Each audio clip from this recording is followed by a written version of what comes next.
सड़कें जाम, कहीं चले पत्थर, कहीं आगजनी। अमित शाह का किसान नेताओं को बुलावा, सैटेलाइट से इशारा और गोलियों ने भून दिए कई ईरानी साइंटिस्ट। कोहली का ऑस्ट्रेलिया में कमाल, 50 अस्पताल, 8 लाख डोज और 21 दिन का अंतराल। केंद्र सरकार के कृषि कानूनों के विरोध के बीच विपक्षी दलों का एक प्रतिनिधिमंडल राष्ट्रपति रामनाथ कोविंद से मुलाकात करेगा। कांग्रेस सांसद राहुल गांधी, एनसीपी प्रमुख शरद पवार, सीपीआई-एम के महासचिव सीताराम येचुरी समेत 5 नेता बुधवार शाम 5 बजे राष्ट्रपति कोविंद से मिलेंगे। कोविड-19 प्रोटोकॉल के कारण 5 नेताओं को ही राष्ट्रपति से मुलाकात करने की इजाजत दी गई है। कृषि कानून के विरोध में आज किसानों ने भारत बंद बुलाया गया। किसानों ने सुबह 11 बजे से 3 बजे तक चक्का जाम किया। सुबह से ही अलग अलग राज्यों में इसका व्यापक असर दिख रहा है। किसानों के समर्थन में देश के कई बड़े राजनीतिक दल भी सड़कों पर उतरे हैं। दिल्ली से लेकर राजस्थान, यूपी से लेकर उड़ीसा तक में किसानों के द्वारा बुलाए गए भारत बंद का कैसा असर दिखा है। कृषि कानूनों के खिलाफ आज किसानों ने भारत बंद बुलाया था। जैसे ही भारत बंद की मियाद खत्म हुई तब आंदोलन से जुड़ी बड़ी खबरें सामने आई। केंद्रीय गृह मंत्री अमित शाह मंगलवार शाम 7 बजे किसान नेताओं से मुलाकात करेंगे। भारतीय किसान यूनियन के राकेश टिकैत ने जानकारी दी है। ये मुलाकात तब हो रही है जब बुधवार यानी कल किसान नेताओं और सरकार के बीच छठे दौर की बातचीत होनी है। केंद्रीय स्वास्थ्य मंत्रालय के सचिव राजेश भूषण ने बताया, एक बार जब हमें अपने वैज्ञानिकों से हरी झंडी मिल जाती है तो हम बड़े पैमाने पर वैक्सीन का उत्पादन शुरू करेंगे।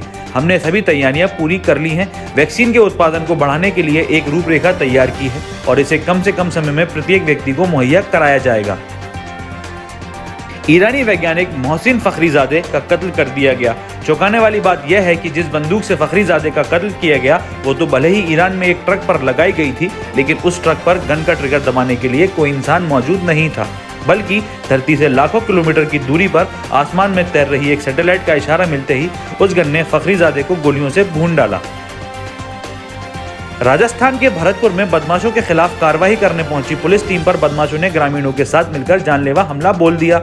इस पुलिस टीम का नेतृत्व कर रहे ट्रेनी आईपीएस अधिकारी सुमित मेहराड़ा बदमाशों द्वारा की गई फायरिंग में बाल बाल बचे और बदमाशों की एक गोली उनके सीने के पास से होकर गुजर गई।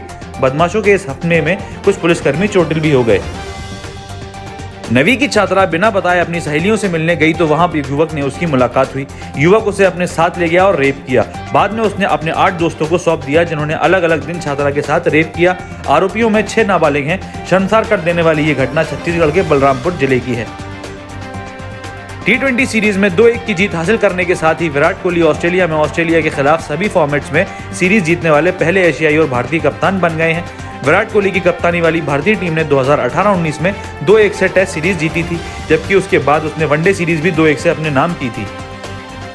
अमेरिका के मौजूदा राष्ट्रपति डोनाल्ड ट्रंप चुनाव हार चुके हैं, लेकिन अब तक उन्होंने खुलकर हार स्वीकार नहीं की है। ट्रंप ने विभिन्न अदालतों में मुकदमे करके भी चुनाव नतीजे को पलटने की कोशिश की है। ऐसे में सवाल उठ रहा है कि आखिर किस तरह से ट्रंप की व्हाइट हाउस से विदाई होने वाली है। इसको लेकर अमेरिका में कई तरह की चर्चाएं चल रही हैं। ब्रिटेन ने पिछले हफ्ते की फाइजर बायोटेक्निक द्वारा तैयार की गई वैक्सीन को आपातकाल प्रयोग के लिए अनुमति दी थी। ऐसा करने वाला पहला देश बन गया था। आज से ब्रिटेन 50 अस्पतालों में बेहद सख्त स्वास्थ्य मानकों पर लोगों को कोरोना की वैक्सीन लगाई जा रही है। ब्रिटेन की नेशनल हेल्थ सर्विस NHS ने वैक्सीनेशन कार्यक्रम के लिए देश के 50 अस्पतालों को चिन्हित किया है। ब्रिटेन में वैक्सीन को लेकर काफी सुरक्षा के उपाय किए गए हैं। इसे हाल ही में बेल्जियम से सुरक्षित स्थान पर लाकर रखा गया है। अगर आपको हमारा कंटेंट पसंद आ रहा है तो आप हमें patreon.com पर जाकर सपोर्ट कर सकते हैं या फिर इस वीडियो के डिस्क्रिप्शन में दिए गए लिंक पर जाकर भी हमें सपोर्ट कर सकते हैं। फिलहाल के लिए इतना ही। इस तरह की और खबरें देखने के लिए हमारे YouTube चैनल को सब्सक्राइब करें और बेल आइकन को प्रेस करें। धन्यवाद।